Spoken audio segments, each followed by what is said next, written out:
this all fenced in, and I'm gonna get Avery and we're gonna try and grab 4 or 5 of the hens and toss them in here just to let them do cleanup.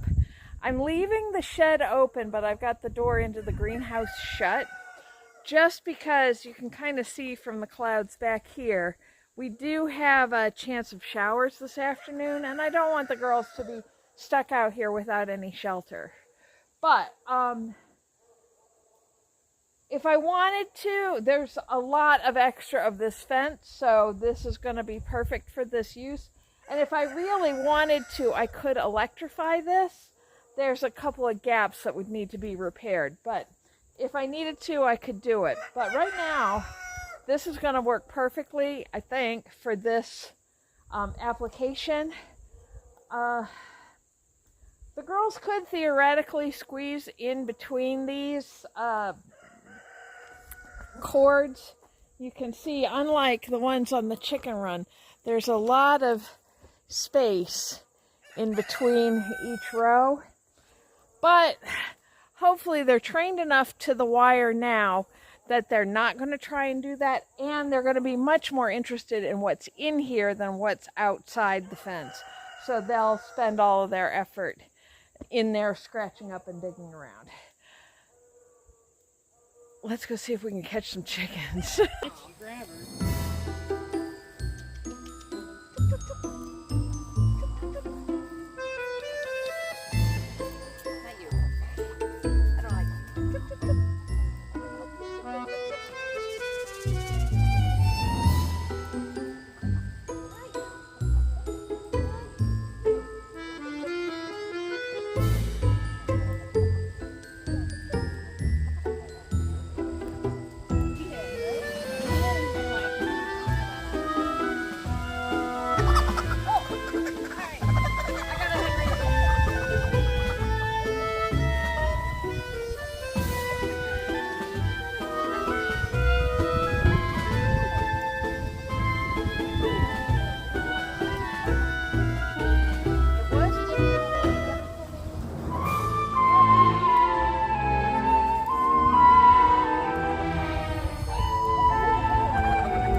Oh, I'm just hurting you.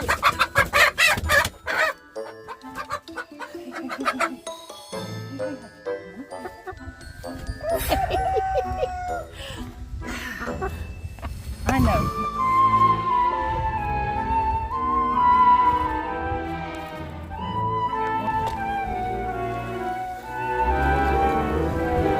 All right, go home.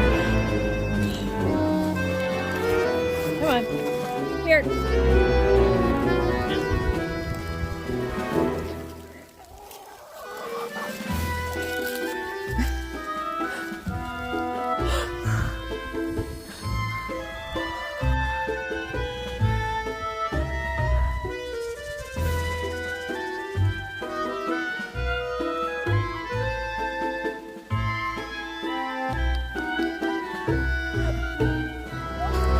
Towards the fence, or towards the gate.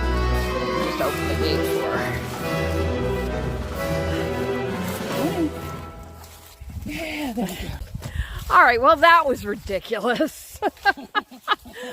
So everything I said about them being much more interested in the tomatoes than getting out of the fence was absolute malarkey. They took one look at that yard and were right through that fence and headed right back. They got wadded up in that corner of the garden fence, just like, please let me go home. So we did. I'm gonna try and double up that fence and see if that keeps them in any better. And if that doesn't work, I can reduce their current run, which I was gonna do for winter anyway, and then use that fence to fence that off. I really want to get them in there to clean that up, because otherwise I'm going to be weeding tomatoes out of those beds for the next 4 years.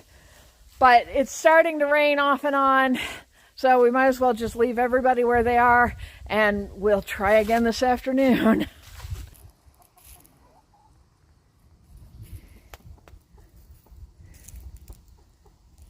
It is after work, and even though I get off work early, now that we're well into fall, I don't have enough time in the evening for big projects. So like I wouldn't want to move the chickens over to deal with the tomatoes tonight, just because they'd only be able to be out there for an hour or two before it's going to get too dark, and I've got to get them back over into their yard.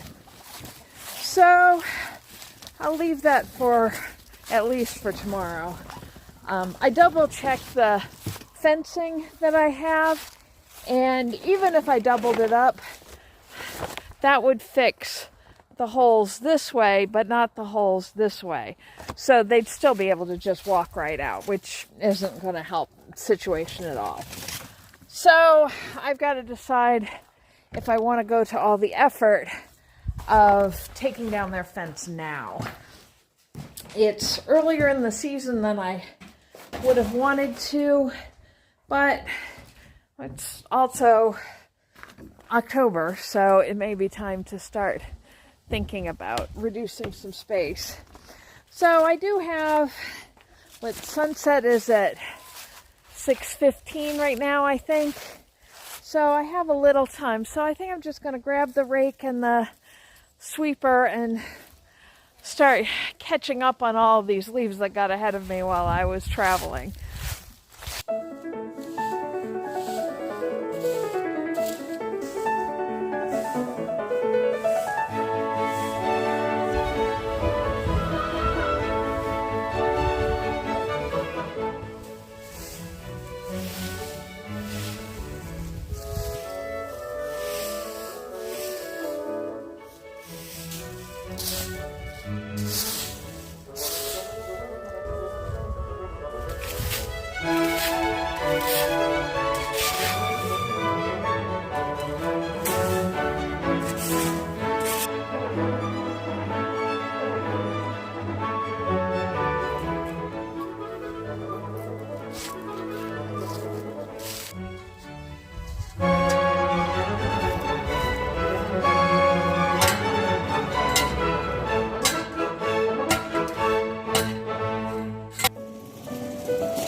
Get off the fence!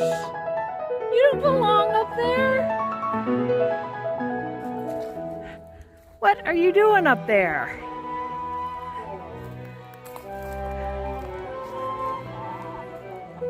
You don't belong up there. Get down. Go on, get.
So Monday ended up being a bit discouraging.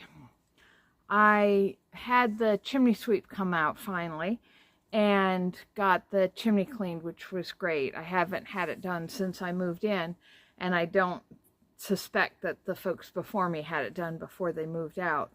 And the fireplace chimney looks great, and he said the creosote buildup in there was the good kind of creosote, so I was doing everything right that I was supposed to.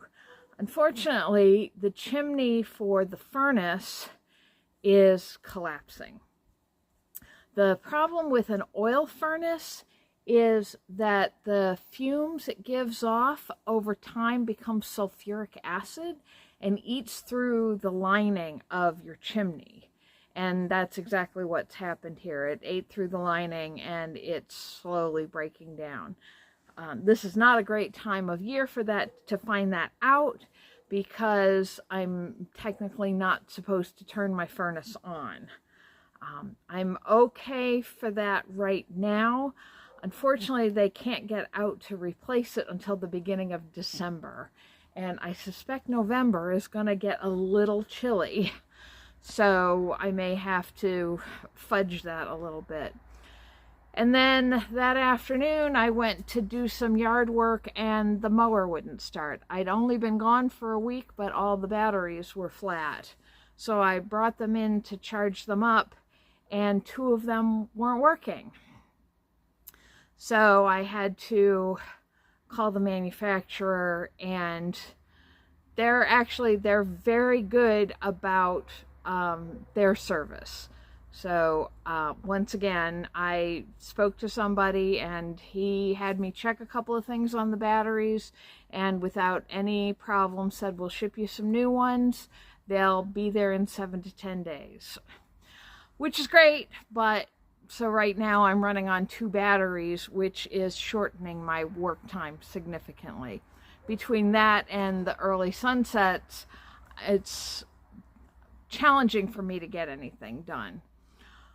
But I ran some numbers and came up with some options, and I think in the long run everything's going to be okay. Like I said, the mower is getting dealt with, and I have arranged financing to get the chimney done, and at the same time I'm going to get a couple of other projects on the house done that I've needed to get done, and I kind of put off because they were, well, I'd like to have it, but I don't really need to have it, but it really affects my quality of life not having it, so that waffle.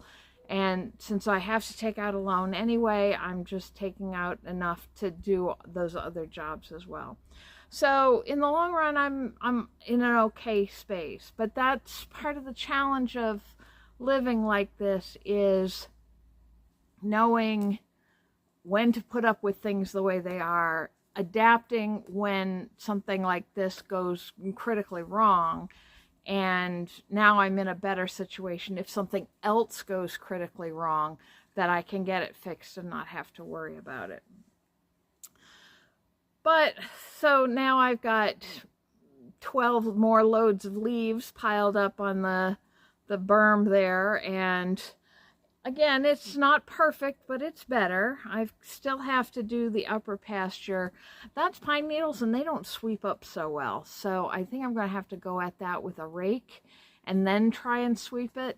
But judging by the sky right now and the forecast, it's supposed to rain for at least 4 or 5 hours tonight, and I think a good chunk of the day tomorrow.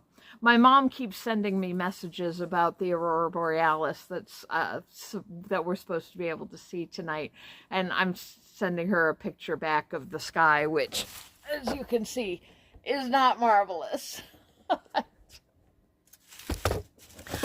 But every day is something new, and I'm not going anywhere, so there will be more aurorae to see, and more chickens doing crazy things, and more me doing crazy things.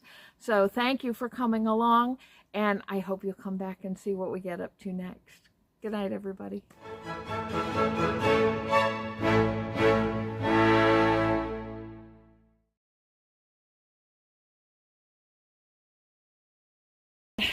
the watermelons and the winter squash out of the garden today. And I want to thin the lettuce, there, and save what we can out of that. And then I'll throw a sheet over that whole bed to make sure that if there is any frost, it doesn't do much damage. Oh, we should also pick the peppers, because the peppers aren't going to last through a frost either. So let's get this stuff collected.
All right, it is cold out here, and it rained like 3/4 of an inch last night, so everything is wet, even though it's noon and everything has had plenty of time to dry out.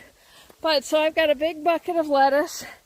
We got the watermelons and not as many winter squash as I would like, but given the groundhog attacks, I think we did pretty well. They're very cute pumpkins, so I feel satisfied with my Halloween decor.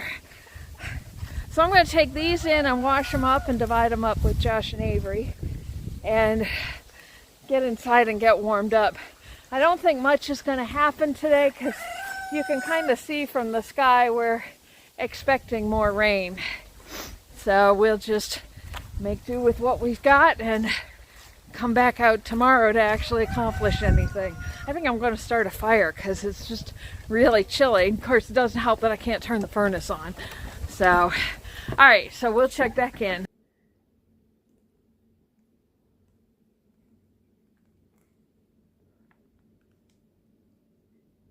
One last thing I need to get before the frost really hits, and that is some of these herbs that I know are frost sensitive. So the biggest ones I've got are these beautiful pineapple sage. They were very late blooming. So I just kind of left them and didn't harvest any of them earlier. So I need to get in and get these done. And then these are lemon verbena, which I love to put in jams, especially blueberry jam, but I also love the smell of it. I have some of each of these in my tea blend that's drying on top of the fridge, but I want to collect what I can of these now. I don't have a lot of time to process them, basically to dry them. So I'm just going to put them in vases of water and get to them as quickly as I can. Now, some of the other herbs I have here are very hard to see because this borage has just absolutely dominated this bed, which has been great for the bees, but not so great for my herbs. So somewhere in here there's rosemary. So I should take some cuttings of that. This parsley will be fine. And I do have a bunch of that in the dehydrator at the moment. You can see the chamomile has finished doing its thing and reseeded. So this bed will probably be full of chamomile in the spring, which is fine. I won't leave it there, but I can move it around. These chamomiles are still going great guns, so I'm not sure how much will go from that. The tobacco, I don't suspect that that's going to do well with frost, but I do want to try and get a couple of leaves at least and dry those. I do not smoke, but I use it for other purposes, so it'll be good to have. The cosmos, I'm sure, will be done after tonight. The zinnias will probably be fine, but they're kind of past their prime, so if they don't make it any longer, then that's fine. The California poppies, given their name, I suspect they're not going to like the frost very much. The catmint has gone absolutely bonkers and taken over this bed, which again, I don't have an issue with. My cats don't care about it, but it's a nice smelling herb and it's good in tea. So I may cut some of that and dry it, but I'm not going to worry about it today because I don't think that it's bothered by the frost. So the two that I'm most concerned about are the pineapple sage and the verbena. So let's cut some of that, fill up my basket, and see what else we can get.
Alright, so that's sort of preserved. Normally I would just hang something like this and let it dry, air dry, but I found that here in New York it's much more humid than it is where I was in Pennsylvania. So I've had basil hanging on the basement door for probably 3 months and it's still not really dry. In fact, I don't think it's usable. I think it's kind of molded. So I like to use the dehydrator. It works faster, and I find that it keeps the leaves color better by doing it that quick. Now you don't want to, especially with aromatic herbs like this, you don't want to do it at a real high temperature because you want to keep the oils in there that are giving it that smell. Otherwise it's just, might as well be paper. So I've got the lemon verbena in, and that'll go overnight, so hopefully that'll be dry in the morning. I'll get that jarred up, and then I will strip the pineapple sage and get as much of that in the dehydrator as I can. I may have to do some of it in the oven, which again isn't ideal because most ovens only go down to 170 degrees. I'm doing this at 118, which is still probably a little high, but again, because the humidity is so high here, I'm going a little bit higher on the heat to try and get it to dry faster. But in the meantime, I have a lovely arrangement sitting here on my counter, hiding the fact that I really desperately need to do dishes. So the sun's getting ready to set, and my beef stew that's in the crock pot all day is calling to me. So I'm going to get these dishes in, and I will see you back here tomorrow for whatever we get up to next.